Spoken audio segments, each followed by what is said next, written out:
Welcome to a new video lesson. In today's lesson, I will analyze some of the chapters of Pride and Prejudice. So, let's begin. Today, we will begin with chapter 51 of Pride and Prejudice. In this chapter, Lydia and Wickham appears at Longbourn after their marriage, as they have written, as Lydia had wished to come back to Longbourn before she leaves. That wish was granted after initial rejection by Mr. Bennet. Okay, so this is the chapter where she comes back to Longbourn after the marriage with Mr. Wickham. Lydia and Wickham arrive at Longbourn after their wedding. Mrs. Bennet is in raptures, but Mr. Bennet is not so cordial. The young couple show an easy assurance of manner which is enough to provoke him. Elizabeth is disgusted, and even Jane is shocked about the happenings. Elizabeth and Jane are coveted in blushes as Lydia chatters, untamed, unabashed, in a wild, noisy and fearless way, as she had been as ever. So she has no remorse, she has learnt no lesson. She is in fine fettle and is, what can you say, anxious to meet all her friends and hear herself called Mrs. Wickham. Okay, so what we see here is that Lydia is as frivolous as she was, and her dealings, her way of dealing with life has not changed a bit. The Wickhams are to stay only 10 days. Elizabeth sees that Lydia's affection for Wickham is greater than Wickham's for her. So Elizabeth's portrayal or understanding of the character, in case of all these things except for Darcy, is quite to the point. She is exceedingly fond of her husband, that is, Lydia is exceedingly fond of her husband and is always boasting about his accomplishments. While talking to Elizabeth and Jane, Lydia suddenly discloses that Darcy was present at the wedding. Okay, Lydia has promised to say nothing about it, but lets the secret out. Elizabeth is anxious to know more and writes to her aunt to find out why a stranger should have been present at a wedding, which was strictly a family affair, right? So this could be a chance of misunderstanding also, but what we will come to know that actually it is Darcy who has found out the location of Wickham, and he has arranged everything. Okay, so Lydia is thoughtless as ever, and the stigma of having lived with Wickham before marriage does not touch her at all. Okay, so she is even condescending to her elder sister, offering to find husbands for them. Mrs. Bennet is also untouched by any sense of shame. The wedding of her daughter is celebrated, even if it has been a matter of social disgrace. What we also find here is that Mary is in her usual pedantic self, speaking platitudes. Lydia's slip that Darcy was present at a wedding is indicative of the major role that Darcy has played in arranging the marriage, and this would be to get this confirmed, or what is the reason behind that.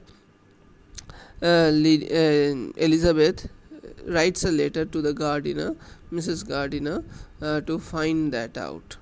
Okay. In chapter 52, we see that Mrs. Gardiner writes to Jane and tells her that Darcy searched for Lydia and Wickham and succeeded in finding them.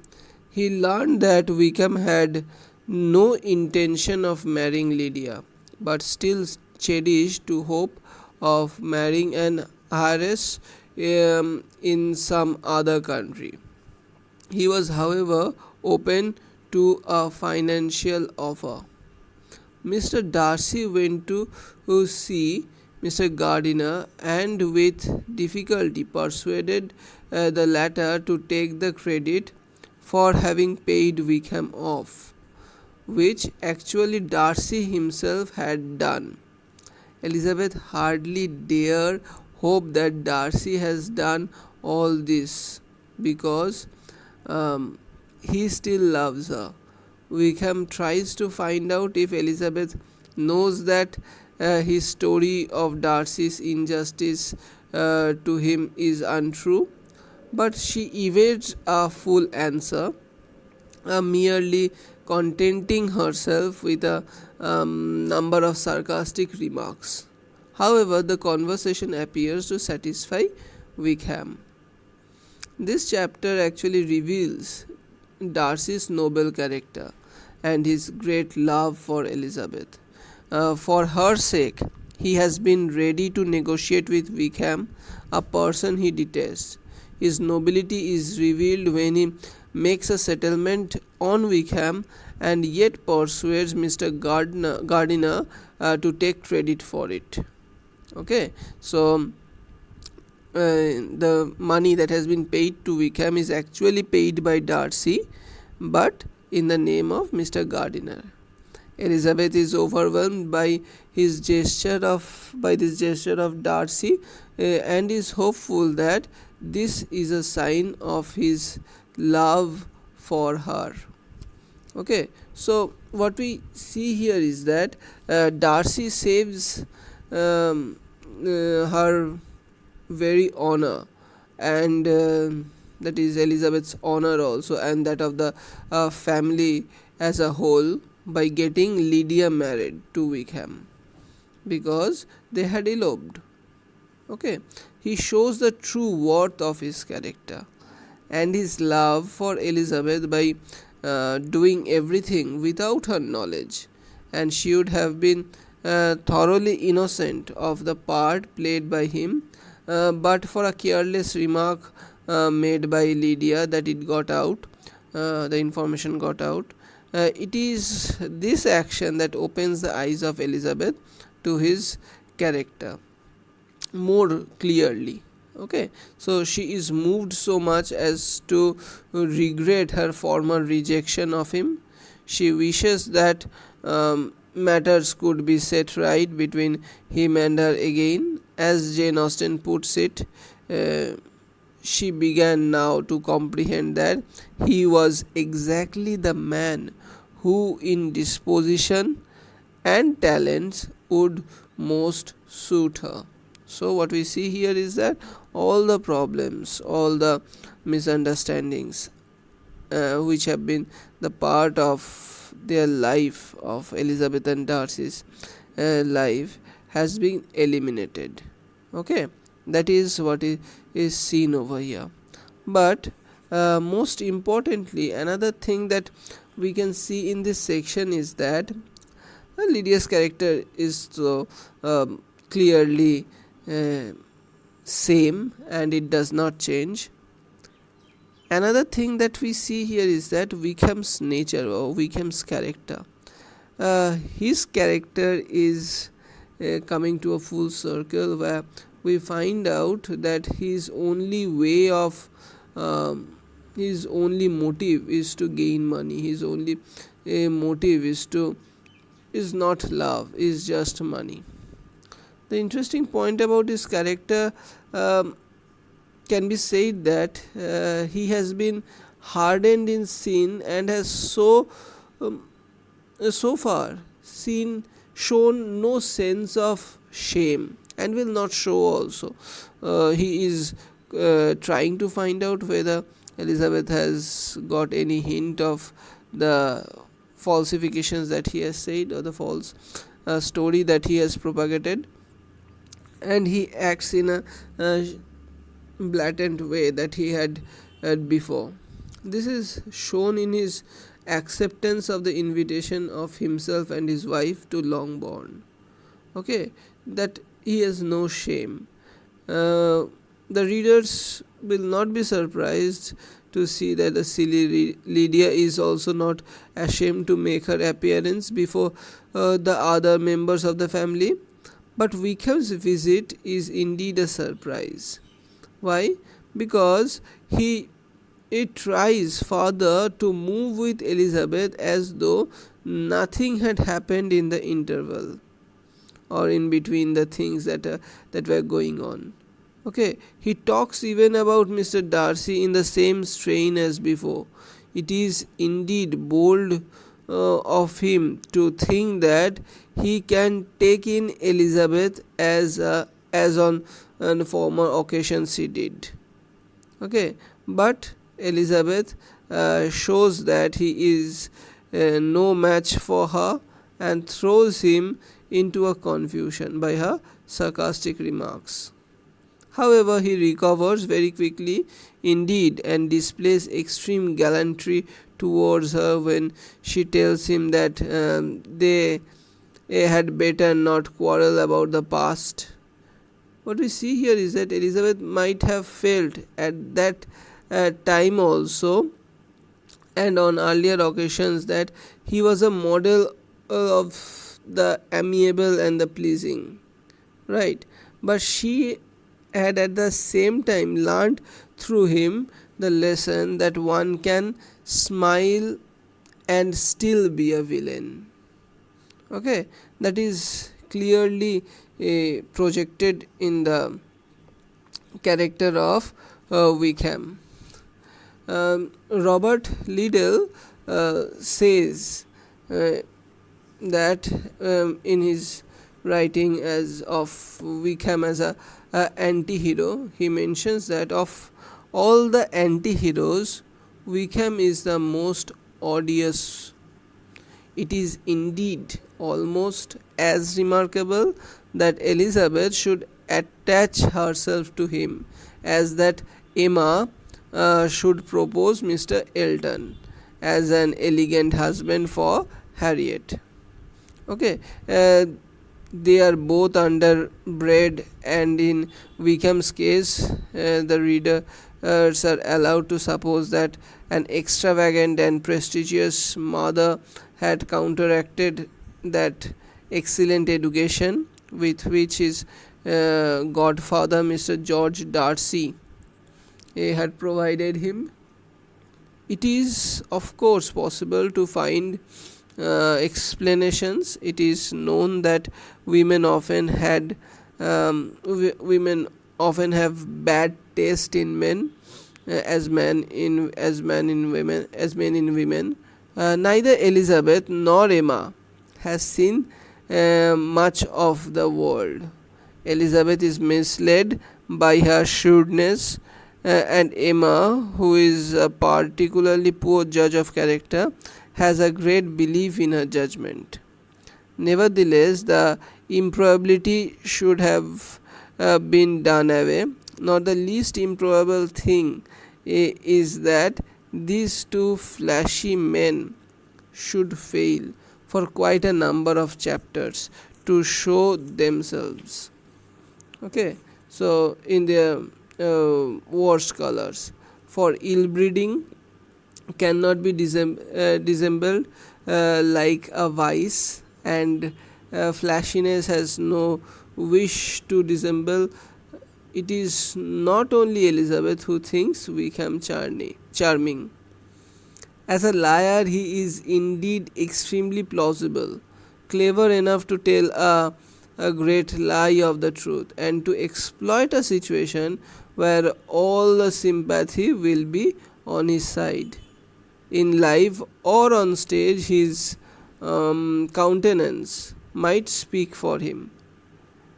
what Rindle says, that I think his creator forgets that it can do nothing for him between the covers of the book, and that she ought in some way to have made it up to him. On his elopement with Lydia, Jane Austen has simply failed or maybe declined to use her imagination, as on Henry Crawford's with Maria Rushworth. Henry went off with her because he could not help it, which is absurd enough, but there had been trouble brewing with old Mrs. Rushworth and her threatening maid.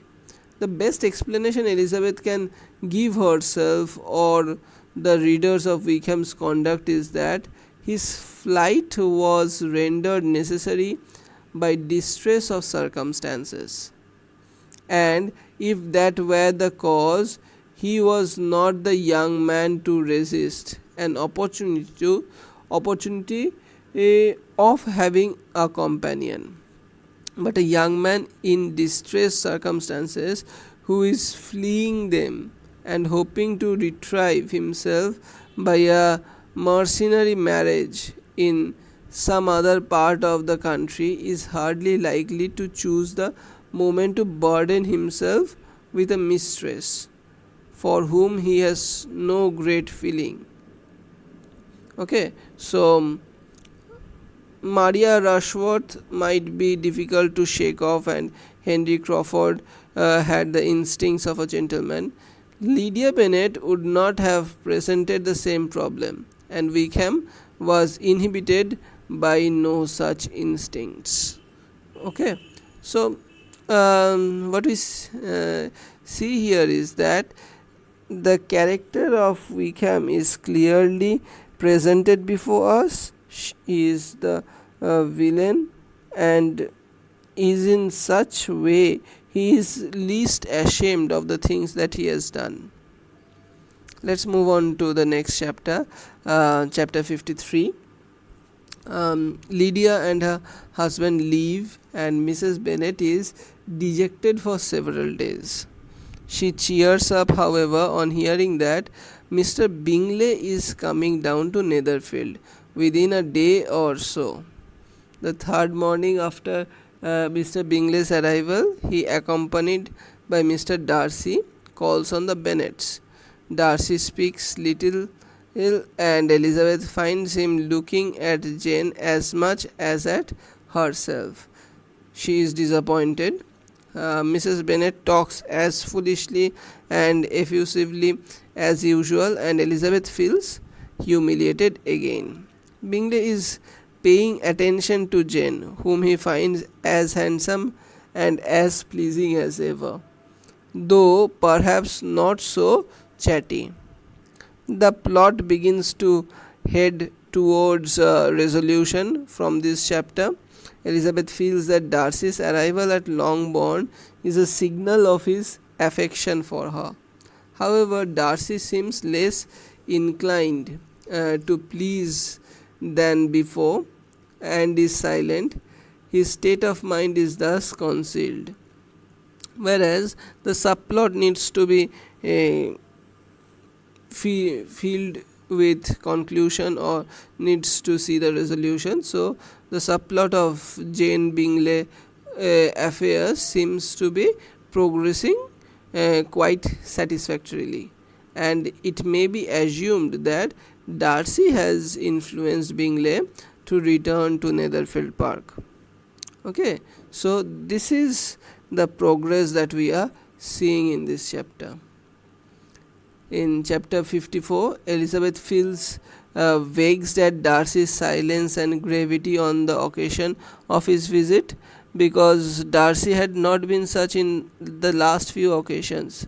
He was warm, he was welcoming, he was talking with Elizabeth in great terms. Okay, so Darcy's silence and gravity leads Elizabeth to feel vexed. Okay, Mr. Bennet invites the two gentlemen to dinner at Longbourn, and a large party is assembled. Bingley chooses to sit next to Jane as he used to formerly. Darcy sits far away from Elizabeth at table, and on one side of her mother. Elizabeth notices how seldom they speak to each other, and how formal and cold is their manner when they do speak. Darcy does not seek Elizabeth out after supper, and Elizabeth is disappointed. So what we see here is that both are in love, or both have the feelings, but no one is approaching each other, but they have the same feelings for each other. But what we see in these last two chapters, in chapter 53 and 54, in spite of coming here, Darcy does not reveal out, does not show his state of mind, show his emotions. Okay, so Mrs. Bennet is in high spirits over the success of the evening, because she feels that Jane would also be getting married. There would be a proposal in a minute or in a day or whatever. So that's why she is in a jovial mood. Mrs. Bennet is loud and ungracious as ever. The Lydia episode has left no mark on her, and she is already feeling triumphant regarding Bingley's continuing attention to Jane. This leads to Elizabeth's embarrassment by her mother's ungraciousness towards Darcy, particularly when she shows how much Darcy has done to save the family from disgrace. The plot regarding Jane Bingley affair is moving towards a happy resolution through the Elizabeth Darcy affair. Okay, though what we can say here is that though the Elizabeth Darcy affair is as complex as ever, because they are not talking to each other. Elizabeth is ready to fear the worst, because the same situation has happened before, the same situation has happened, and in the beginning chapters which were in the beginning. Okay, so again allowing herself to be misled by appearances instead of understanding his shyness. So what we see here is that there is a probability, there is a appearance of fear within her, because he is misled by the appearance of Mr. Darcy, which is due to shyness, and which has stopped her, or has misled her into believing that Darcy might not be interested in her, or maybe because of the expectation, or the high expectation that she has created about the situation, maybe high expectation that she has created in, what can you say, in the possibility of marriage, in the possibility of love for Darcy, that is not instantly fulfilled, and that not being instantly fulfilled leads her to be bit worrisome. Okay, in chapter 55, a few days later, Mr. Bingley calls unaccompanied. Darcy has gone to London for 10 days. Mr. Bingley accepts Mr. Bennet's dinner invitation for the next day. Mrs. Bennet contrives to leave Bingley and Jane alone together. But though Bingley is very charming, he does not propose to Jane. The following day, however, Bingley goes shooting with Bennet, who brings him back to dinner. Later in the evening, Elizabeth comes upon Bingley and Jane standing alone in the drawing room, and their faces tell her everything. Bingley obtains Mr. Bennet's consent to the marriage. Mrs. Bennet is highly delighted, and what and Jane is in great favor with her. Bingley, in the meantime, becomes a daily visitor at Longbourn, often coming before breakfast and remained until after supper. Bingley tells Jane that he was totally ignorant of her being in London last spring. Jane admits that this must have been his sister's doing. Bingley assures Jane that when he went to London, he really loved her. Elizabeth is pleased to hear that. Bingley did not betray the interference of his friend Darcy. She knows that this was bound to prejudice Jane against the latter. Jane is extremely happy, and the Bennets are speedily pronounced to be the luckiest family in the world, Lydia's escapade being forgotten quite easily. An important line of the subplot is here concluded as Bingley proposes to Jane and is accepted. So the Jane Bingley marriage is an example of a good marriage. Mr. Bennet echoes Jane Austen's opinion when he says that the marriage of Jane and Bingley will probably be successful because of their similar personalities.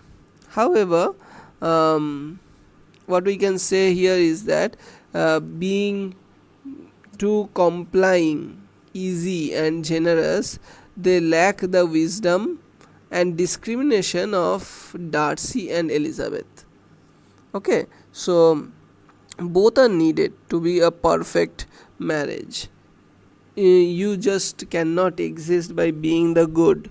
You need to have all these characteristics in order to sustain. From Bingley's explanation, it is clear that Caroline Bingley had prevented Bingley from learning of Jane's presence in London. There was a chance of near possibility of growing of another prejudice, but as because it is the character on the other hand is Jane, who always thinks good of other people, who cannot see anything bad in other people. It is because of that the prejudice does not grow, even for Mr. Darcy, who has advised Bingley to stay away from her. Though what we see here is that, or what we learn here is that in spite of going away from this place to London, in spite of that, Mr. Bingley had affections, had always loved Jane when he was leaving Netherfield Park for London. Okay, so what we see here is that this development shows how the subplot, the romance between Jane and Bingley is concluded, and which is to the extreme happiness of Elizabeth and to the extreme happiness of Miss Bingley, because her only motive is to get their daughters married, because that is the only custom, that is the only thing that could be done with the daughters. Okay, so she had one daughter married, and the eldest daughter is being proposed and accepted. Clear? So that's why this family was soon considered to be the luckiest family. Clear? So we will continue the last few chapters in the last lesson, and we conclude there. Thank you for listening.